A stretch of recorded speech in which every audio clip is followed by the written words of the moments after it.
The sun bore down without mercy on the barren landscape, where 6 children huddled in the shadow of their abandoned wagon. Their supplies gone, their families dead, they faced the desert's judgment alone. Miles away, Sidalí pressed a hand to her swollen belly as the wind carried their distant cries to her ears. The Apache woman paused, listening to what others could not hear, the ancestors guiding her toward these lost souls. With her own child weeks from birth, she gathered her precious water and medicine pouch, following tracks only she could read across the unforgiving sands. What would drive a pregnant woman to risk everything for children of those who had taken her land?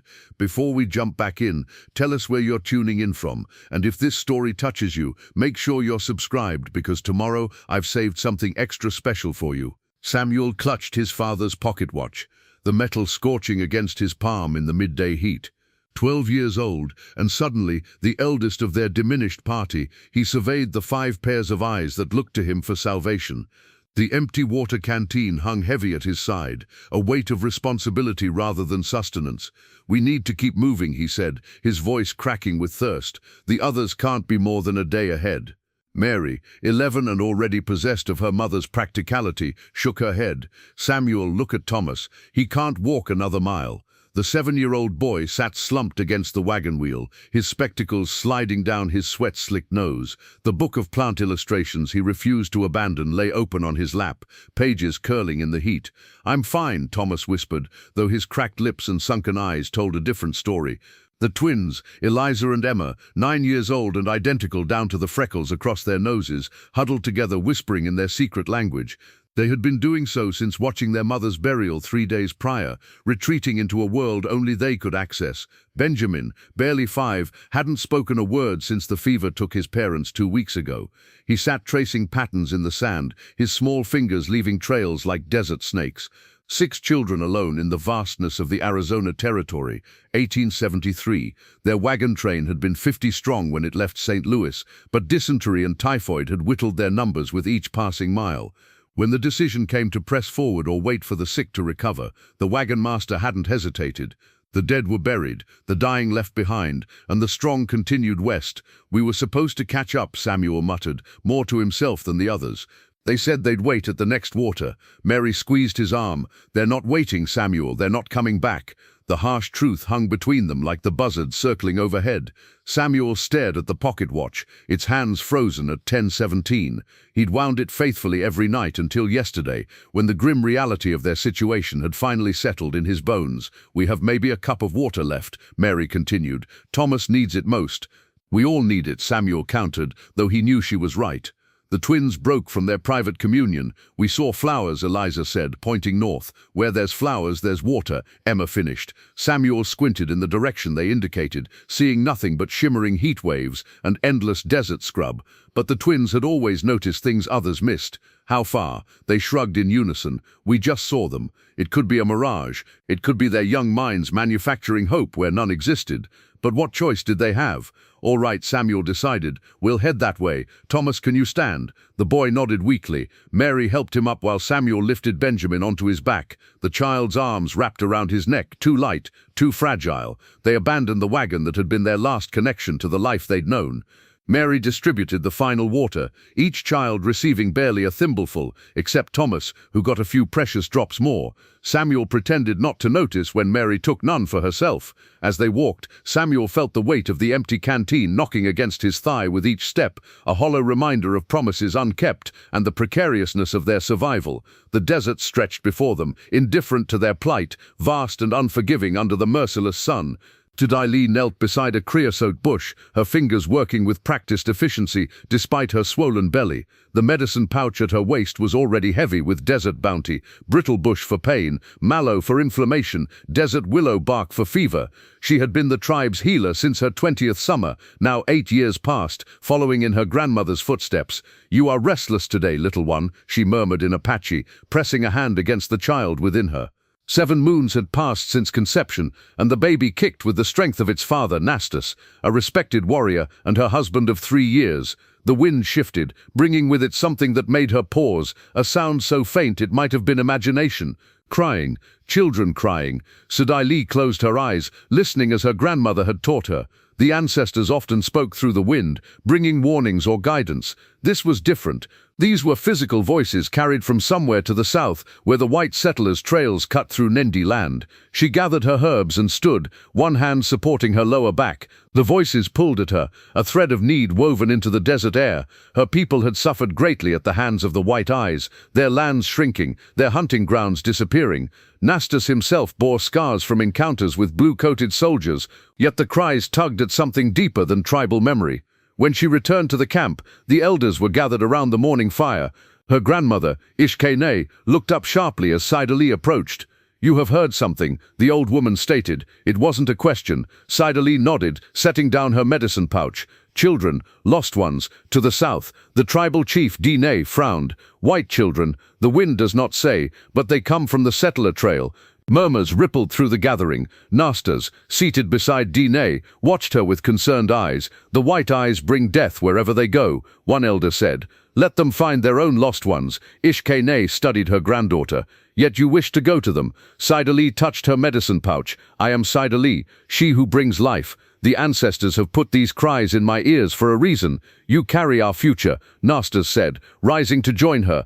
His hand rested protectively over her belly. "Your place is here, safe with our people." "The voices are growing fainter," she replied.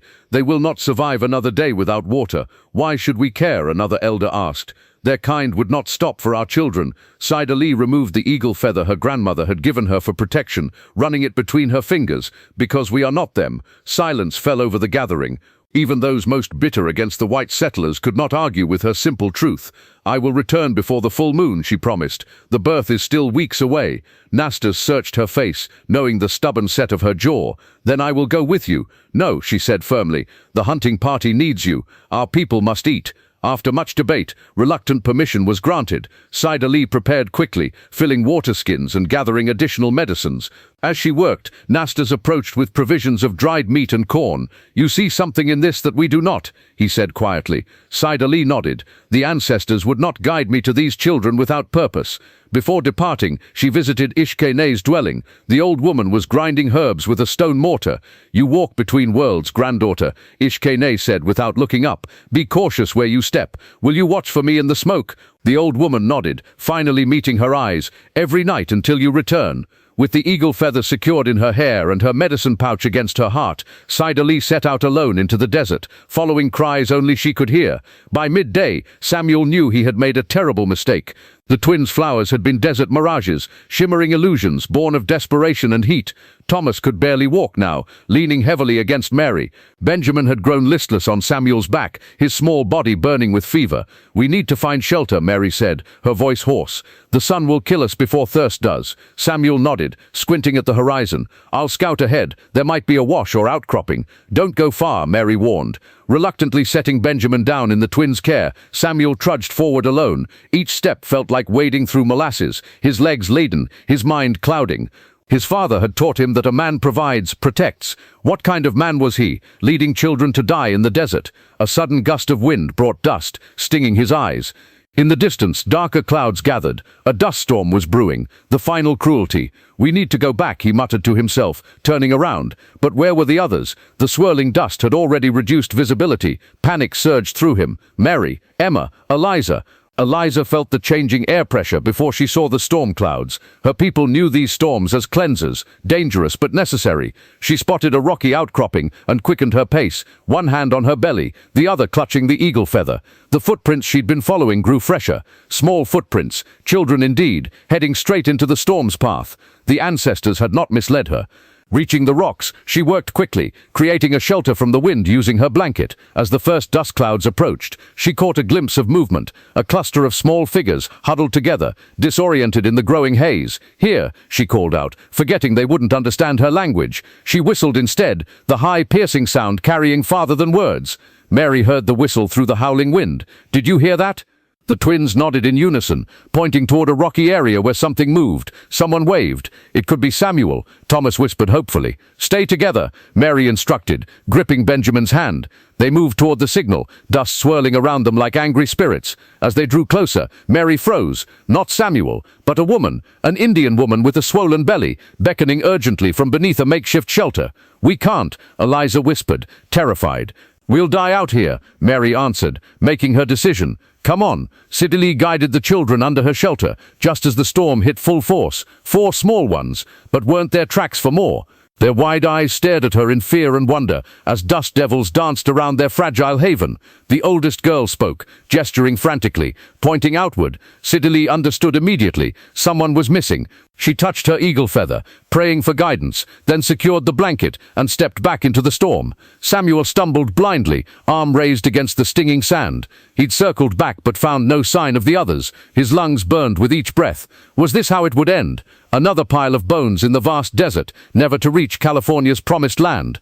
A shape materialized through the dust, too tall for one of the children. His hand went to his knife, his only defense. As the figure drew closer, he saw it was a woman, dark-haired, her dress billowing around a pregnant belly. An Apache woman. Here in the middle of nowhere, during a dust storm. Samuel raised his knife, though his arm trembled with exhaustion. The woman stopped, made no threatening move. Instead, she slowly extended her hand, palm up. In it lay a waterskin, his parched throat constricted. A trap, a hallucination. She gestured again, more urgently this time, pointing in a specific direction, then mimicking drinking. Her eyes held no malice, only determination. The knife lowered slightly. "My family," Samuel croaked. "My brother and sisters." The woman nodded as if understanding, then pointed again, insistently. She knew where they were. Samuel's knife dropped to his side. What choice did he have? Death was certain alone. With her there was at least a chance. He took a stumbling step toward her, then another. The woman nodded once, turned and began leading the way, her hand occasionally steadying him when he faltered. Through the howling storm, Samuel followed the Apache woman, his people's enemy, toward the only hope of survival he had left. The storm raged for hours, trapping them in their small sanctuary beneath Sidalí's blanket and the rock overhang. The children huddled together, watching the Apache woman with a mixture of fear and fascination. Samuel kept his hand near his knife, though he'd accepted water from her, his thirst eventually overwhelming caution. Thomas lay with his head in Mary's lap, his breathing labored. Sidalí approached slowly, gesturing toward the boy. Samuel tensed, but Mary nodded permission. Sidalí knelt beside Thomas, her experienced hands gentle as she examined him. From her medicine pouch, she produced leaves which she crushed and mixed with a small amount of water. She mimed drinking. "It's medicine," Mary interpreted, "for Thomas." Samuel frowned. "How do we know it's not poison?" Sidalí, though not understanding their words, sensed his distrust. She took a small taste of the mixture herself, then offered it again. Mary helped Thomas drink. Within minutes, his breathing eased slightly. "She's helping us," Mary said quietly. Samuel pulled his father's pocket watch from his vest, turning it over in his hands. The silver case caught the dim light, reflecting memories of a different life. His father had trusted no Indians, told stories of raids and scalpings around campfires. Yet here they were, alive because of one. The twins whispered together. Then Emma spoke. "What's in her belly?" "A baby," Mary answered. "She's going to have a baby, and she's out here alone." Eliza marveled. Samuel studied Sidalí more carefully. Her advanced pregnancy made her actions even more remarkable. She'd risked herself and her unborn child for strange children, children of her enemies. Benjamin, silent since their parents' deaths, suddenly moved from Mary's side and approached Sidalí. Everyone froze, watching as the 5-year-old reached out and touched her medicine pouch with curious fingers.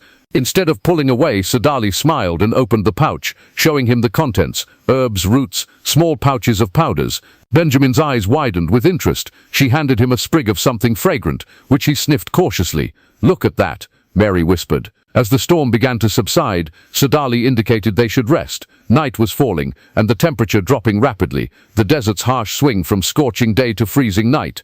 She arranged the children close together for warmth, wrapping them in her blanket despite her own need. "We should keep moving," Samuel insisted. "Our wagon train is long gone," Mary finished. "Samuel, look at Thomas, look at Benjamin. We need rest and water." Sidalí seemed to understand the conflict. She drew in the sand, a sun, then sleep marks, then another sun, with walking figures. "Tomorrow," Mary translated. "She'll help us tomorrow." Samuel wanted to argue, but exhaustion overwhelmed him. As the others drifted to sleep, he remained watchful, the pocket watch clutched in his hand. Sidalí sat opposite him, her dark eyes reflecting the same vigilance. "Why are you helping us?" he finally asked, knowing she couldn't understand. Sidalí tilted her head, reading his tone if not his words. She pointed to her heart, then to the sky, then to each child in turn. The simple gesture conveyed what words across their language barrier could not. Some obligations transcended tribal boundaries. Samuel's grip on the watch loosened slightly. His father had died believing the frontier's harsh rule, trust only your own kind. But his father had also taught him to recognize truth when he saw it. "Thank you," he said quietly, the words unfamiliar in this context. Sidalí nodded once, acknowledgement passing between them, tentative trust in a wilderness that forgave no weakness. Outside, the storm finally ceased, stars emerging in the vast desert sky. Within their small shelter, an equally fragile peace had formed, delicate as the first shoots after a long drought, but taking root nonetheless. Samuel's last thought before sleep claimed him was of his father's watch, still ticking after he'd rewound it, marking time in a life suddenly veering from all expected paths. Dawn broke with merciful coolness. Sidalí was already awake, gathering her few possessions. She gestured for them to follow, pointing toward distant hills. Samuel hesitated, looking south where their wagon train had headed. "We need water first," Mary reasoned, seeing his conflict. "Thomas still isn't well." Samuel nodded reluctantly. The Apache woman had kept them alive this far. The wagon train was days ahead now, if they were even on the right trail. "Lead on," he said to Sidalí with a gesture she seemed to understand. As they walked, Thomas stumbled alongside Mary, clutching his book of plant illustrations. Sidalí noticed his interest and slowed her pace to walk beside him. She pointed to a scrubby bush with tiny yellow flowers, then to a similar illustration in his book. Thomas's eyes widened. He showed her the page more clearly. Sidalí nodded, then carefully plucked a leaf, crushing it to release an aromatic scent for him to smell. She mimed eating it, then rubbing it on skin for rashes. "She knows all the plants," Thomas whispered, his voice stronger than yesterday. Throughout the morning, Sidalí turned their journey into a lesson in survival. She showed them how to spot signs of water, certain birds, the freshness of animal tracks, vegetation patterns. She demonstrated how to extract moisture from barrel cactus, offering each child a precious sip. The twins watched her movements with fascination, attempting to mimic her efficient way of walking that conserved energy. Benjamin remained silent, but stayed close to her, his small shadow following her larger one across the sand. "How does she know where to go?" Samuel asked Mary, as Sidalí led them unerringly through seemingly identical terrain. "She reads the land," Mary replied, "like we would read a book." By midday they reached a small canyon where, miraculously, a seep of water trickled from rock walls into a tiny pool.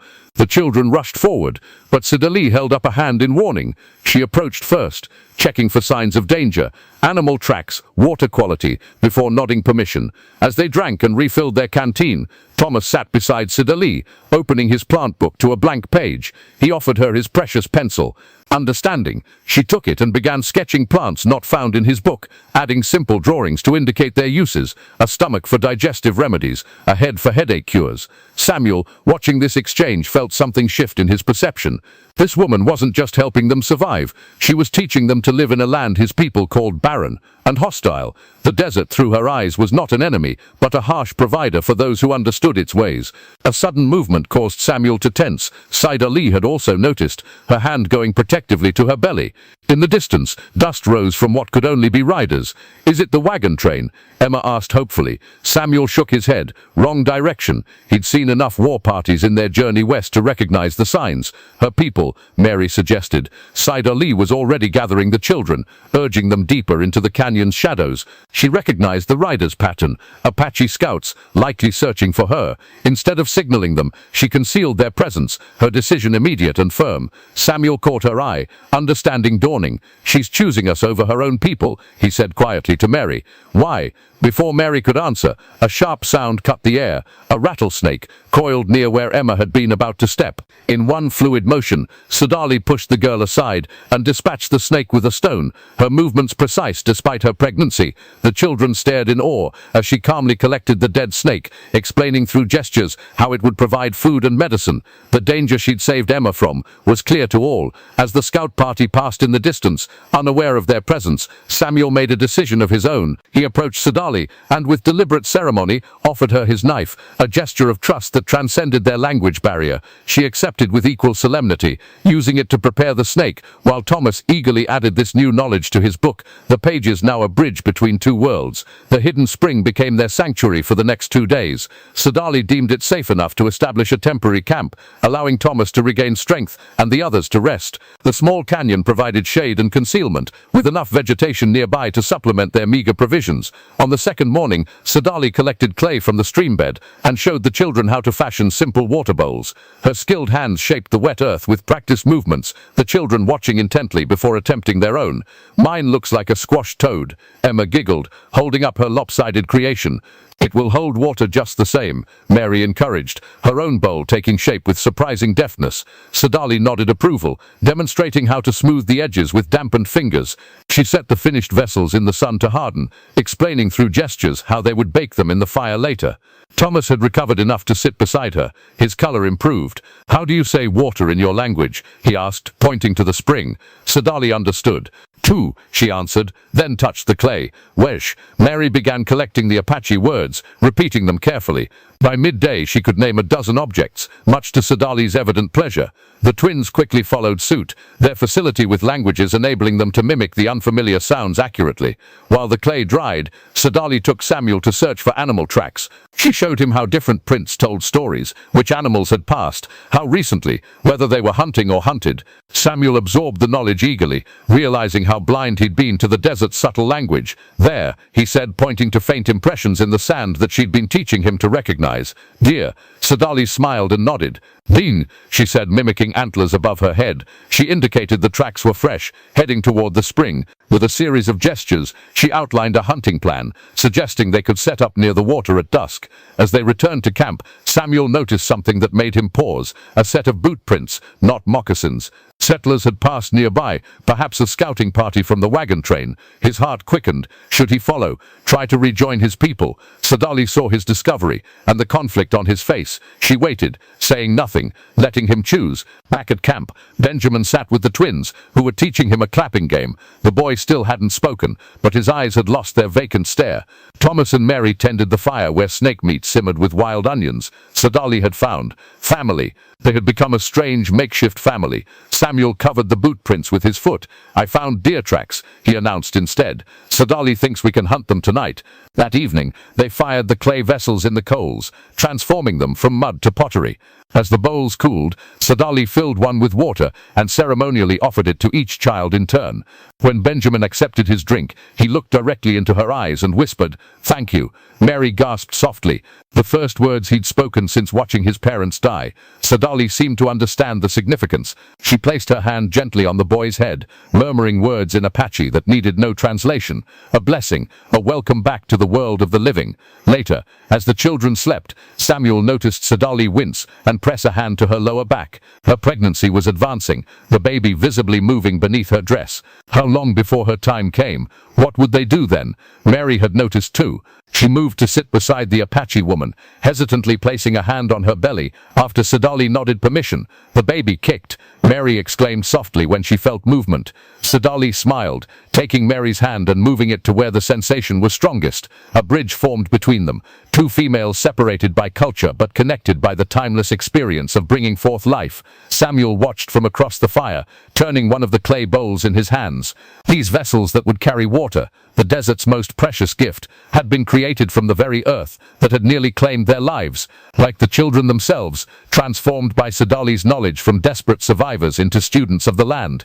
The deer hunt proved successful. Samuel, following Sidalí's guidance, made his first clean kill with her hunting knife. The pride he felt transcended any he'd known before. This wasn't sport but survival, providing for the others through skills newly acquired. While Samuel and Sidalí butchered the deer, Mary organized the children to gather firewood and wild greens. The twins now moved through the landscape with growing confidence, identifying edible plants Sidalí had shown them.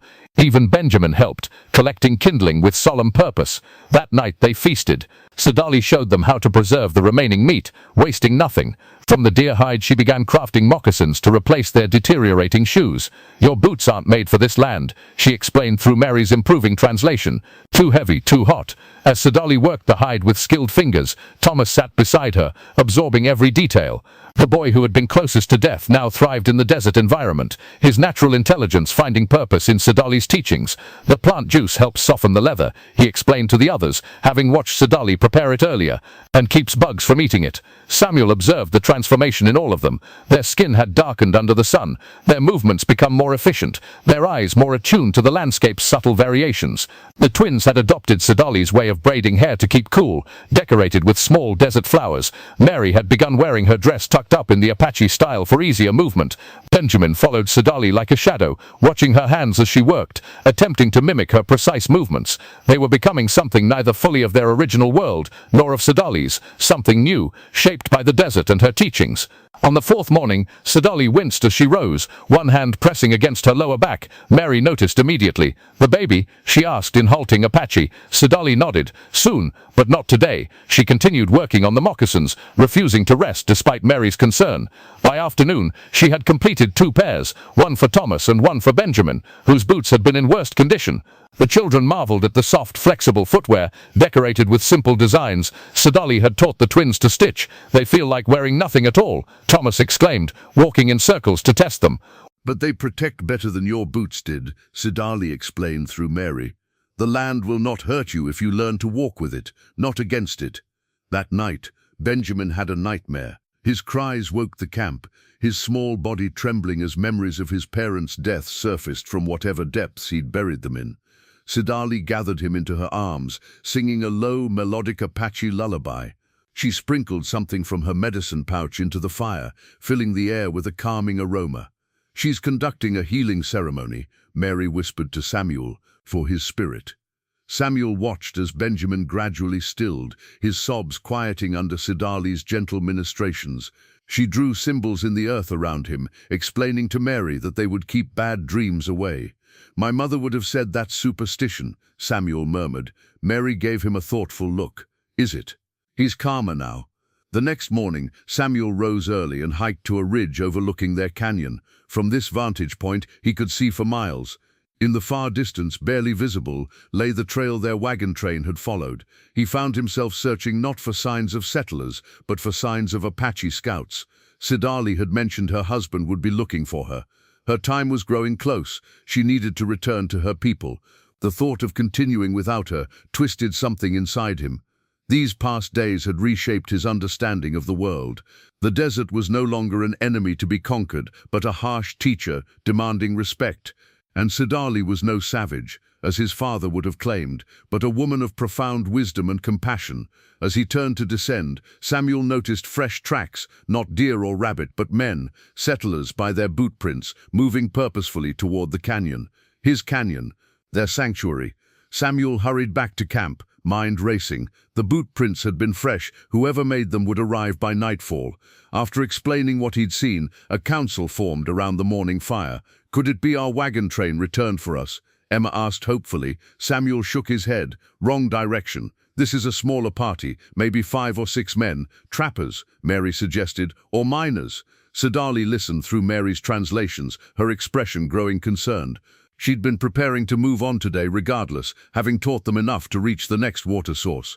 Her time was growing close. She needed to find her people. "We should leave immediately," she decided, gathering her few possessions.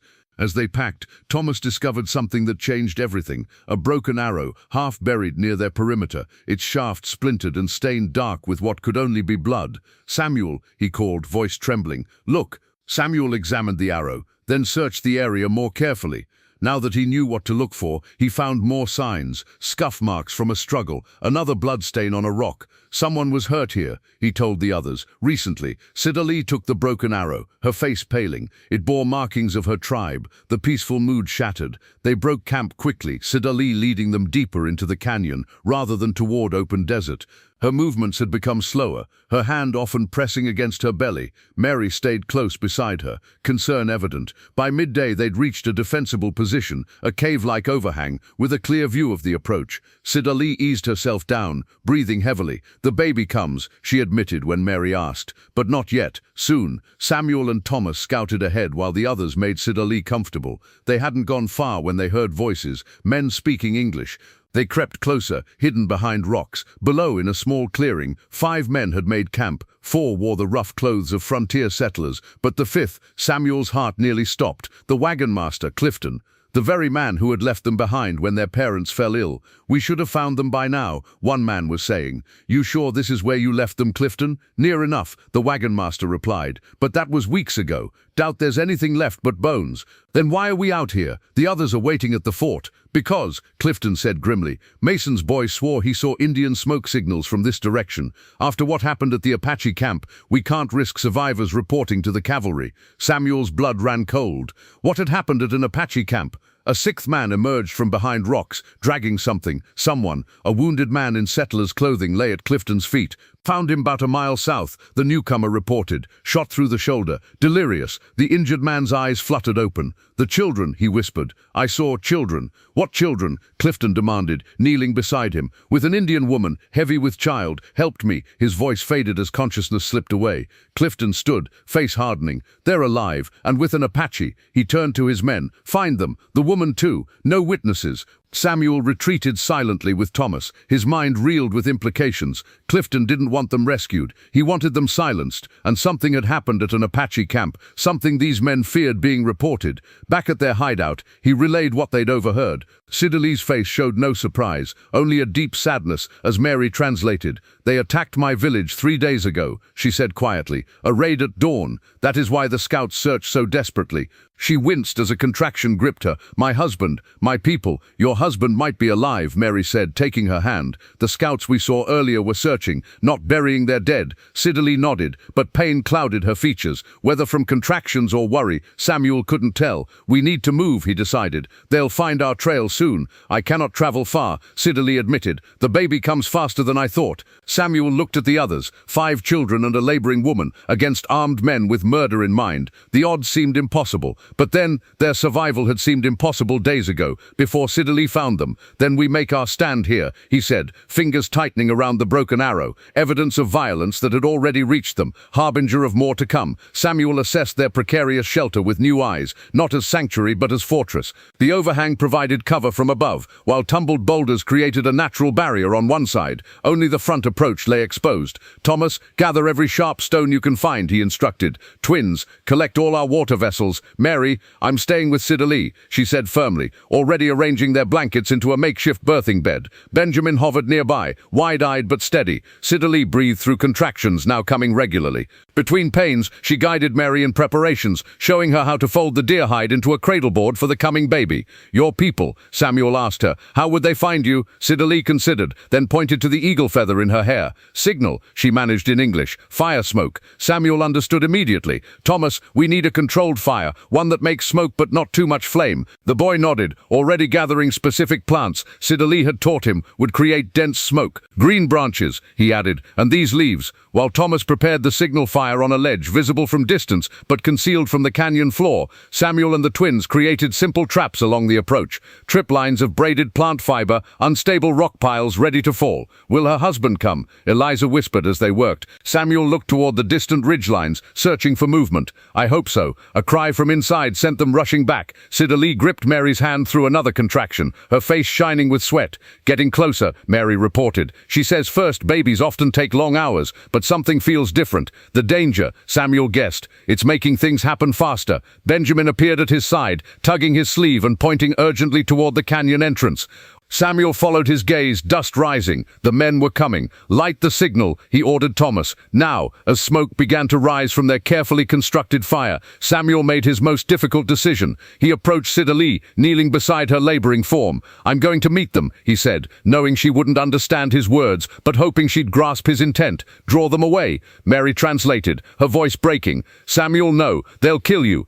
They'll kill all of us if they find us here, he countered. I can lead them in circles. Buy time for the signal to work. Sidalí reached for his hand, placing something in his palm, her eagle feather. Protection, she managed between breaths. Her dark eyes held a mother's concern, though her own child had yet to take its first breath. Samuel tucked the feather into his shirt. Tell her I'll return, for all of us. The twins clung to him, faces streaked with tears. Thomas handed him a pouch of the irritating herbs Sidalí had shown them, plants that could temporarily blind if thrown into eyes.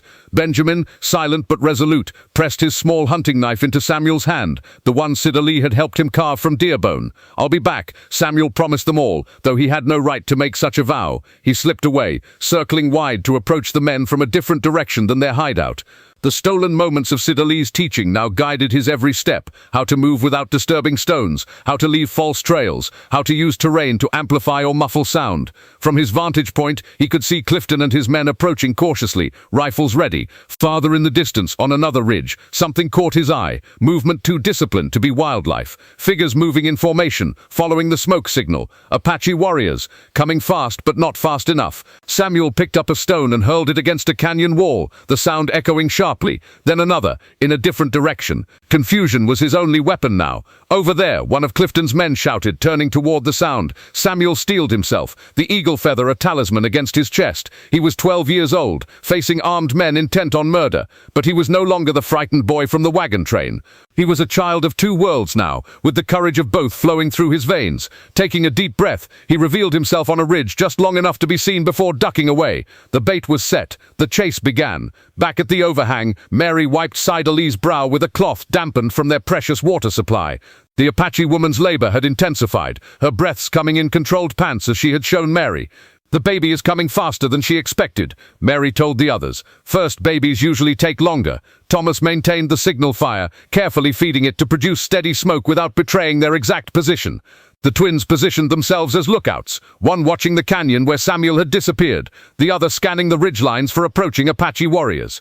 I see them, Emma suddenly whispered. On the far ridge, men on horseback. Mary's heart leapt. How many? 8, maybe 10. They're moving fast. A cry from Sidalí drew Mary's attention back. The woman's face contorted with another contraction, stronger than the last. Between pains, she gestured urgently for Mary to check the baby's progress. It's coming, Mary confirmed, remembering her mother's birthing lessons from helping with her siblings. I can see the head. Benjamin, who had been silently arranging rocks as a last defensive barrier, now moved to Sidalí's side. He took her hand without hesitation. The woman gripped it tightly through the next contraction, but the boy didn't flinch. Push when you need to, Mary instructed, praying she was doing this correctly. Gunshots echoed from the canyon, making them all freeze. Samuel, Eliza whispered, face pale. More shots followed, then silence. The twins exchanged terrified glances. Keep to your tasks, Mary ordered, forcing steadiness into her voice. Samuel is smart. He's leading them away. Sidalí seemed to understand despite the language barrier. Between contractions, she pointed to the fire, then made spreading motions with her hands. Thomas caught her meaning. She wants more smoke, a bigger signal. He adjusted the fire, adding materials that created a thicker plume. Within minutes, they could hear the distant response, a high, piercing whistle that could only be a signal from the approaching Apache warriors. Sidalí's face showed momentary relief before another powerful contraction seized her. She bore down with it, her body knowing what to do even as danger surrounded them. The baby's coming now, Mary announced, trying to remember everything her mother had taught her. With the next push, Sidalí. Outside, the twins continued their vigil. The Apache are moving faster, Emma reported. But so are the men with guns. They're coming back this way. Mary's mind raced. Had Samuel failed? Been captured? Or was he somehow leading their pursuers into a trap? A final powerful contraction gripped Sidalí. She pushed with remarkable strength for one so exhausted. And the miracle happened. A tiny body slipped into Mary's waiting hands, slick and perfect. A boy, she announced as the infant took his first breath and let out a lusty cry that echoed through the canyon. The timing couldn't have been worse. The baby's cries would lead Clifton's men straight to them. Sidalí, despite her exhaustion, immediately understood the danger. She motioned for Thomas to bring certain herbs from her medicine pouch. With trembling hands, she created a small smudge that filled their shelter with sweet smoke, not to mask the baby's cries, Mary realized, but as a blessing and protection for his first breaths. The twins rushed inside. Men coming, Eliza panted, and the Apache are still too far. Mary wrapped the newborn in the softest deerskin and placed him in his mother's arms. Sidalí held him close, murmuring Apache words of welcome despite the danger. In that moment, Mary made a decision. I'll go, she said. Like Samuel, I'll lead them away. "No," Thomas countered. "I'm faster." "We all go," the twins said in unison. Different directions. Benjamin shook his head vehemently, pointing to Sidalí and the baby, then to himself. He would stay to protect them. Before they could argue further, a figure appeared at the entrance. Samuel, breathless and scratched, but alive. Blood trickled from a graze on his arm. "They're right behind me," he gasped. "And the Apache are coming from the north. They'll meet right here." His eyes fell on the newborn in Sidalí's arms. Momentary wonder breaking through his fear. "A boy," Mary told him, "born into battle." Samuel nodded grimly. "And surrounded by enemies and friends alike." He turned to the entrance, knife ready. "We need to hold this position just a little longer." From outside came shouts. Clifton's men had spotted the Apache riders. The first shots were fired. The clash they dreaded and hoped for had begun, with them caught in the middle. Gunfire erupted outside their shelter, bullets ricocheting off canyon walls. Samuel crouched at the entrance, assessing their impossible situation. Apache warriors and Clifton's men were engaged in a chaotic firefight, neither group aware of the children and new mother caught between them. "We can't stay here," he decided. "A stray bullet could find us too easily." Mary cradled the newborn while Thomas helped Sidalí to her feet. The woman was remarkably strong despite having just given birth, but she moved slowly, pain evident in each step. "There's a smaller cave behind that rock face," Thomas suggested, pointing to a crevice they'd discovered earlier, more protected from bullets. As they prepared to move, Samuel made a sudden decision. Taking Mary's shawl, the only white cloth they possessed, he tied it to a stick. "What are you doing?" Mary asked, alarmed. "Ending this," he replied, "or trying to." Before anyone could stop him, Samuel slipped outside, keeping low behind the rocks. The gunfire continued, neither side gaining advantage. Taking a deep breath, he raised the white flag above the boulder line, waving it slowly. The shooting hesitated, then resumed. Samuel tried again, raising the flag higher. This time, the gunfire stuttered to a stop, uncertainty replacing battle rage. "Don't shoot," Samuel shouted, his voice echoing across the canyon. "Children here, don't shoot." He dared to peek around the boulder. Both groups had taken cover, Clifton's men behind rocks near the canyon entrance, the Apache warriors on higher ground. No one fired, but weapons remained aimed. Taking another deep breath, Samuel stepped fully into view, white flag held high, his heart hammered against his ribs, but he kept his stance firm. "Samuel!" Clifton's voice carried across the distance. "Boy, get down. These savages will kill you." "No one's killing anyone else today," Samuel called back, voice steadier than he felt. "There's been enough death." From the Apache side, a warrior moved forward slightly, a man with ceremonial markings and a feathered headpiece. The leader. Samuel turned toward him, raising his other hand to show Sidalí's eagle feather. The Apache leader stared, recognition flashing across his features. "My wife," the man called in accented English. "Where is she?" Samuel's suspicion was confirmed. This was Nastas, Sidalí's husband. "Safe," he answered. "She's had her baby." "Your son." Nastas straightened, weapon lowering slightly. "Prove this." Samuel hesitated, then turned toward their shelter and nodded. Mary emerged carefully, the newborn wrapped in deerskin, held visible in her arms. Behind her, Thomas and the twins supported Sidalí, who stood proudly, despite her exhaustion. A murmur ran through the Apache warriors. Nastas took a step forward, then another. "Hold your fire," Clifton ordered his men, confusion evident in his voice. "What in God's name?" Samuel kept the white flag raised. "The woman you're looking for," he called to Clifton. "The Apache woman with the children. She saved us, after you left us to die." Clifton's face darkened. "We came back for you."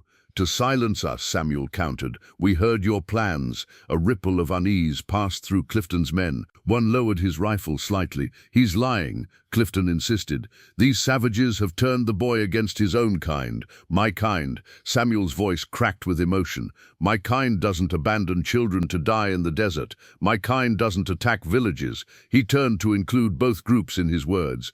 "To me, like my kind doesn't kill over land and pride."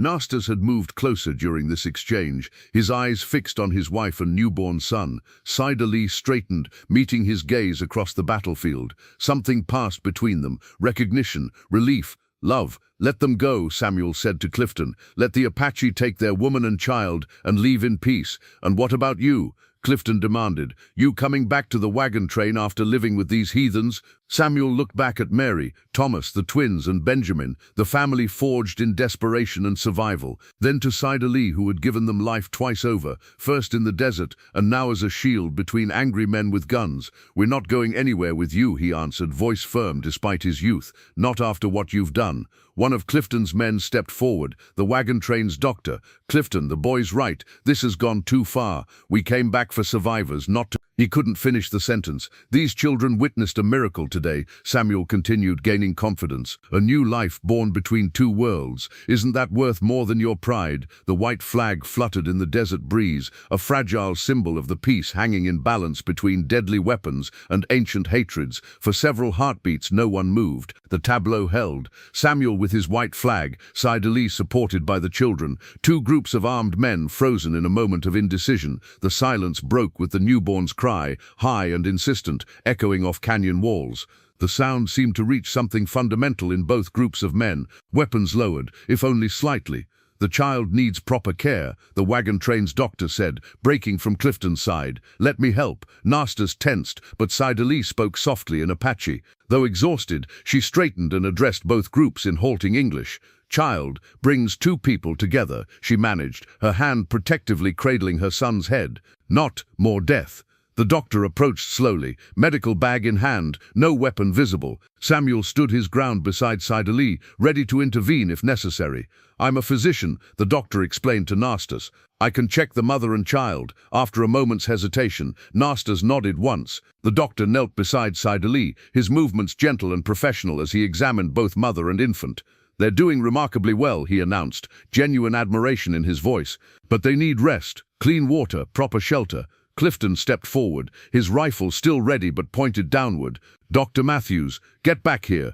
These savages attacked settlers last month. They're not innocent victims, and we attacked their village 3 days ago, the doctor countered. How does this cycle end, Clifton? Samuel saw his opportunity. It ends here, he said, his young voice carrying conviction beyond his years. With this child. Mary approached cautiously, the twins and Thomas flanking her, Benjamin shadowing behind.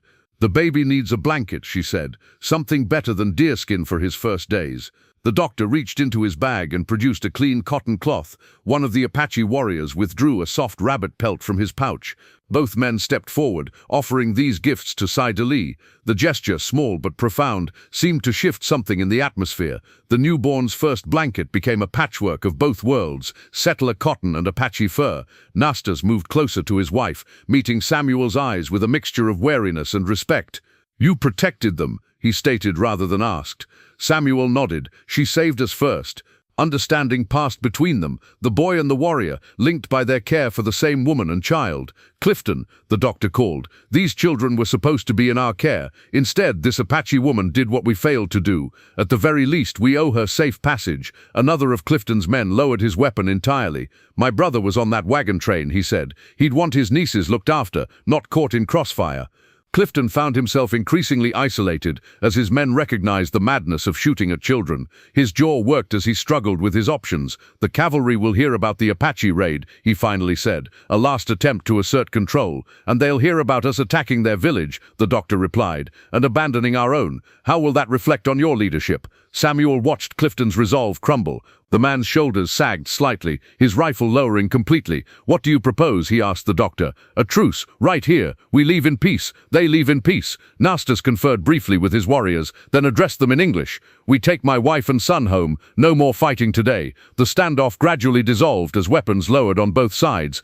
The doctor continued tending to Sidalí and the newborn, while warriors and settlers maintained a watchful but non-threatening distance. Thomas approached Samuel. What happens to us now? He asked, the question all the children were thinking. Before Samuel could answer, Sidalí beckoned them closer. Despite her exhaustion, her eyes were clear and determined as she spoke to Nastas. The Apache leader listened, his expression shifting from surprise to thoughtful consideration. My wife says you are between worlds now, he finally told the children.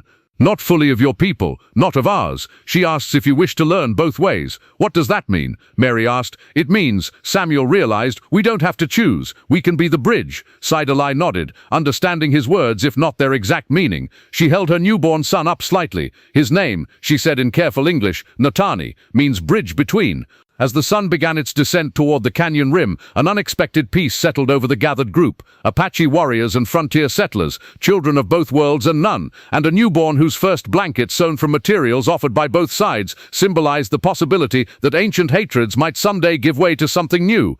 Dawn broke over the canyon, painting the rocks with amber light. The night had passed in an uneasy truce, with Apache warriors and settlers maintaining separate camps but no further hostilities.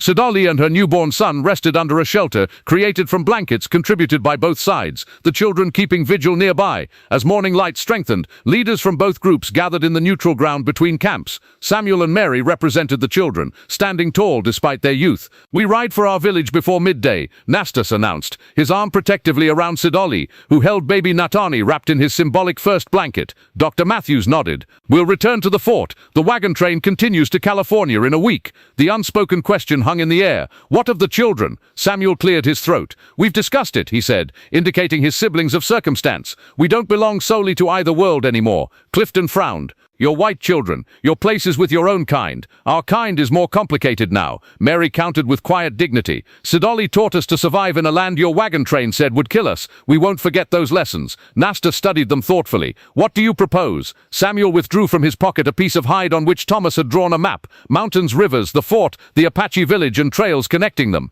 "We'll help establish trading between your people and the fort," he explained. "Thomas knows plants that both sides value. Mary can translate. The twins can help navigate. Benjamin," he smiled at the youngest, who now stood straighter. "Benjamin reminds us why it matters. Children as diplomats?" Clifton scoffed. "The territory's too dangerous." "More dangerous than being abandoned in the desert?" Samuel asked pointedly. "Or caught in crossfire today?" Dr. Matthews intervened. "The boy has a point, Clifton, and they've proven their resilience." After much discussion, a compromise emerged. The older children would split their time, learning at the fort's small school during winter months, living with and learning from the Apache during growing seasons. They would help facilitate limited trade, with the doctor and Nastas serving as their guardians in respective communities. As preparations for departure began, Sidalí beckoned each child forward individually. To Thomas, she gave additional pages for his plant book, filled with her medicinal knowledge. To the twins, matching bracelets of intricate beadwork. To Benjamin, a small carved figure representing strength. When Mary's turn came, Sidalí pressed something into her palm, seeds. "For new gardens," she explained in her improving English, "plants that heal." Finally, she faced Samuel. From her medicine pouch, she withdrew the eagle feather he had returned to her after the confrontation. "For protection," she said, securing it to a leather cord and placing it around his neck. "And remembering." Samuel touched the feather reverently. "I won't forget." "Not goodbye," Sidalí assured them, beginning. As they prepared to part ways, Nastas and his warriors with Sidalí and the baby heading north, Clifton's group with Dr. Matthews south toward the fort, Samuel found himself standing between the two departing parties, a physical embodiment of the bridge they hoped to build. Benjamin, who had spoken so little throughout their ordeal, suddenly tugged at Samuel's sleeve. When Samuel knelt beside him, the boy whispered, "We found a new family." "Yes," Samuel agreed, watching Sidalí mount a horse with her newborn secured against her chest, "in the place we least expected." The doctor approached, respectful but practical. "We should move out before the day's heat." Samuel nodded, gathering the other children. As they prepared to depart with the settlers for their temporary home at the fort, he caught Sidalí's eye one last time. No words were needed between them. The desert had taught them a language beyond speech. In her arms, baby Natani stirred, his future unwritten, but full of possibility. Born in conflict, named for connection, his very existence challenged the boundaries both sides had drawn in blood and suspicion. 6 children who had faced death in the desert now moved forward into an unexpected life, their paths altered by a pregnant Apache woman who had followed ancestral voices to find them. They carried with them not just the survival skills she had taught, but a vision of possibility, that different worlds could meet without destruction, that understanding could grow even in the harshest landscapes. Behind them, the canyon stood silent once more, save for the whisper of wind through stone passages, the desert's timeless breath, witness to death and life, conflict and reconciliation, endings and beginnings. "We need to move," Samuel decided. "They'll find our trail soon." "I cannot travel far," Sidalí admitted. "The baby comes faster than I thought." Samuel looked at the others, 5 children and a laboring woman against armed men with murder in mind. The odds seemed impossible. But then their survival had seemed impossible days ago, before Sidalí found them. "Then we make our stand here," he said, fingers tightening around the broken arrow, evidence of violence that had already reached them, harbinger of more to come. Samuel assessed their precarious shelter with new eyes, not as sanctuary but as fortress. The overhang provided cover from above, while tumbled boulders created a natural barrier on one side. Only the front approach lay exposed. "Thomas, gather every sharp stone you can find," he instructed. "Twins, collect all our water vessels. Mary, I'm staying with Sidalí," she said firmly, already arranging their blankets into a makeshift birthing bed. Benjamin hovered nearby, wide-eyed but steady. Sidalí breathed through contractions now coming regularly. Between pains, she guided Mary in preparations, showing her how to fold the deer hide into a cradle board for the coming baby. "Your people," Samuel asked her. "How would they find you?" Sidalí considered, then pointed to the eagle feather in her hair. "Signal," she managed in English. "Fire smoke." Samuel understood immediately. "Thomas, we need a controlled fire, one that makes smoke but not too much flame." The boy nodded, already gathering specific plants Sidalí had taught him would create dense smoke. "Green branches," he added, "and these leaves." While Thomas prepared the signal fire on a ledge visible from distance but concealed from the canyon floor, Samuel and the twins created simple traps along the approach, trip lines of braided plant fiber, unstable rock piles ready to fall. "Will her husband come?" Eliza whispered as they worked. Samuel looked toward the distant ridgelines, searching for movement. "I hope so." A cry from inside sent them rushing back. Sidalí gripped Mary's hand through another contraction, her face shining with sweat. "Getting closer," Mary reported. "She says first babies often take long hours, but something feels different." "The danger," Samuel guessed. "It's making things happen faster." Benjamin appeared at his side, tugging his sleeve and pointing urgently toward the canyon entrance. Samuel followed his gaze, dust rising. The men were coming. "Light the signal," he ordered Thomas. "Now." As smoke began to rise from their carefully constructed fire, Samuel made his most difficult decision. He approached Sidalí, kneeling beside her laboring form. "I'm going to meet them," he said, knowing she wouldn't understand his words but hoping she'd grasp his intent. "Draw them away," Mary translated, her voice breaking. "Samuel, no. They'll kill you. They'll kill all of us if they find us here," he countered. "I can lead them in circles, buy time for the signal to work." Sidalí reached for his hand, placing something in his palm, her eagle feather. "Protection," she managed between breaths. Her dark eyes held a mother's concern, though her own child had yet to take its first breath. Samuel tucked the feather into his shirt. Tell her I'll return. For all of us." The twins clung to him, faces streaked with tears. Thomas handed him a pouch of the irritating herbs Sidalí had shown them, plants that could temporarily blind if thrown into eyes. Benjamin, silent but resolute, pressed his small hunting knife into Samuel's hand, the one Sidalí had helped him carve from deer bone. "I'll be back," Samuel promised them all, though he had no right to make such a vow. He slipped away, circling wide to approach the men from a different direction than their hideout. The stolen moments of Sidalí's teaching now guided his every step: how to move without disturbing stones, how to leave false trails, how to use terrain to amplify or muffle sound. From his vantage point, he could see Clifton and his men approaching cautiously, rifles ready. Farther in the distance, on another ridge, something caught his eye, movement too disciplined to be wildlife, figures moving in formation, following the smoke signal, Apache warriors, coming fast but not fast enough. Samuel picked up a stone and hurled it against a canyon wall, the sound echoing sharply. Then another, in a different direction. Confusion was his only weapon now. "Over there," one of Clifton's men shouted, turning toward the sound. Samuel steeled himself, the eagle feather a talisman against his chest. He was 12 years old, facing armed men intent on murder, but he was no longer the frightened boy from the wagon train. He was a child of two worlds now, with the courage of both flowing through his veins. Taking a deep breath, he revealed himself on a ridge just long enough to be seen before ducking away. The bait was set. The chase began. 5 summers had passed since the day Sidalí brought baby Natani into the world amid conflict. The trading post that had grown at the midpoint between the Apache village and Fort Benson hummed with activity under the warm Arizona sun. What had begun as a cautious meeting ground had evolved into a place of commerce and cautious coexistence. Samuel, now 17 and tall as a man, supervised the unloading of herbs and crafts from the Apache wagons. His skin was deeply tanned, his movements confident as he directed workers in both English and Apache.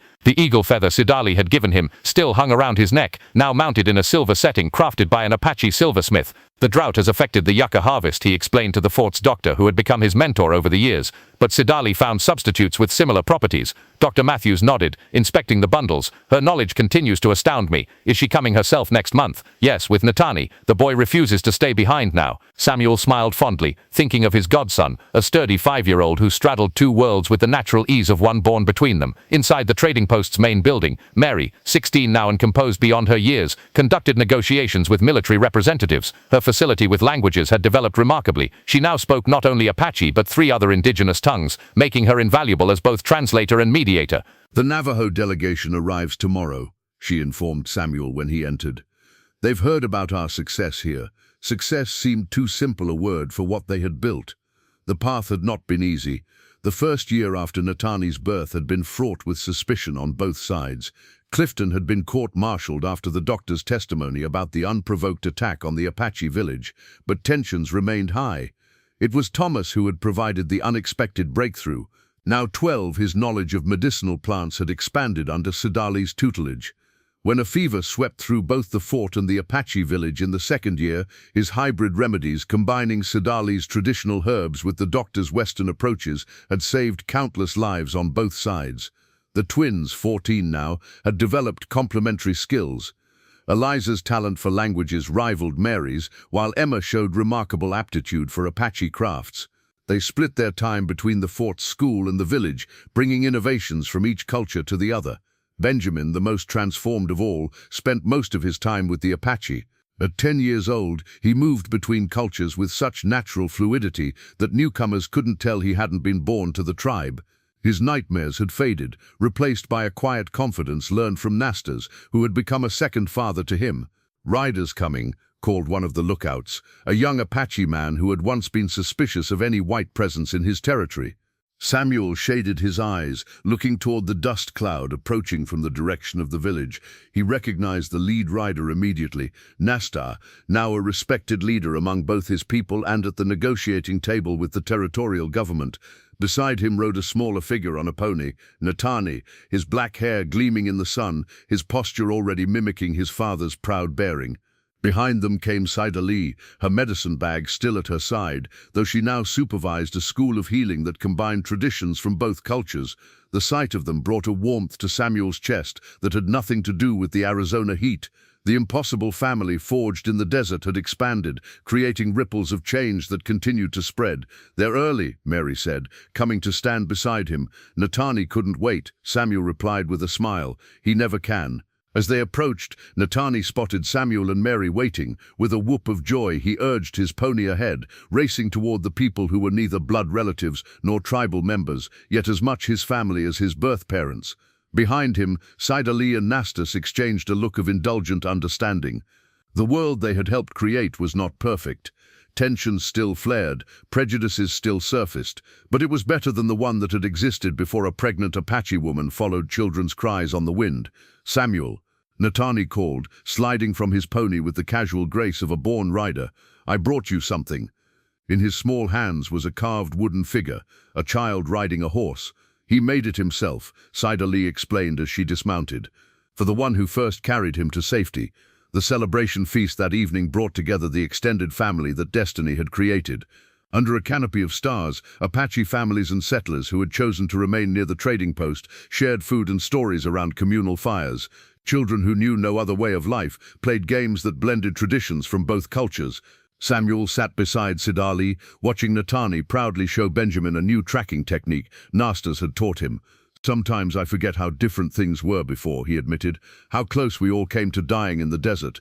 Sidali's hand touched the eagle feather at his neck. "The ancestors guided our paths together for purpose," she said, her English now fluent after years of daily practice, "but purpose does not mean easy path." Her words proved prophetic when Thomas arrived late to the gathering. His expression troubled. He made his way directly to Samuel and Mary, dropping his voice low. "Riders from Santa Fe," he reported. "A new territorial governor has been appointed. They say he's not sympathetic to cooperation with the tribes." Mary frowned. "What does Dr. Matthews say?" "He's meeting with them now, but there's more." Thomas hesitated. "There's talk of relocating all Apache to a reservation far from here, breaking our agreements." A chill that had nothing to do with the desert night settled over their small circle. The peace they had built remained fragile, dependent on governmental policies they couldn't control. "Does Nastas know?" Samuel asked. "Not yet. I thought you should tell him." Samuel felt the weight of the responsibility. 5 years ago, he had been a frightened boy following a wagon train west. Now people looked to him to help maintain the delicate balance between worlds. He found Nastas at the edge of the gathering, watching the celebrations with quiet satisfaction. "The children have never known war between our peoples," Nastas observed as Samuel approached. "This is no small thing, and we must ensure they never do," Samuel replied, before relaying Thomas's news. Nastas's face remained impassive, but his eyes hardened. "So it begins again, the promises made, then broken. This time is different," Samuel insisted. "We have 5 years of proof that cooperation benefits everyone. The trading post profits, the fort gets supplies it needs, your people have access to medicine and tools. And you believe this will matter to a man who sees only red skin and white skin?" Samuel had no answer. The harsh reality of the wider world beyond their oasis of cooperation had always loomed on the horizon.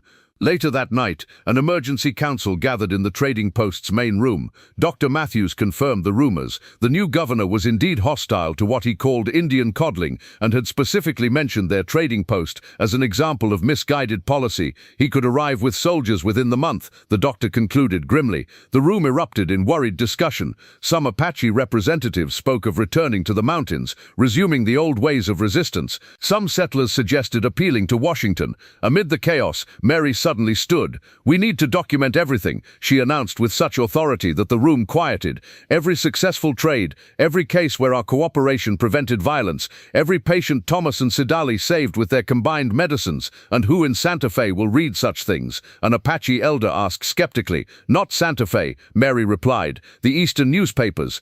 The governor answers to public opinion. If people read about children of both worlds building something unique in the Arizona desert, it becomes harder to destroy it with the stroke of a pen." Samuel recognized the brilliance of her strategy. "The doctor's brother works for the Chicago Tribune, and I've been keeping ledgers of every transaction since we opened." Thomas nodded eagerly. "I've documented all our medical successes, the fever epidemic alone." "This will take more than papers," Nastas interrupted. "It will take someone going east to speak for both peoples, someone who knows both worlds."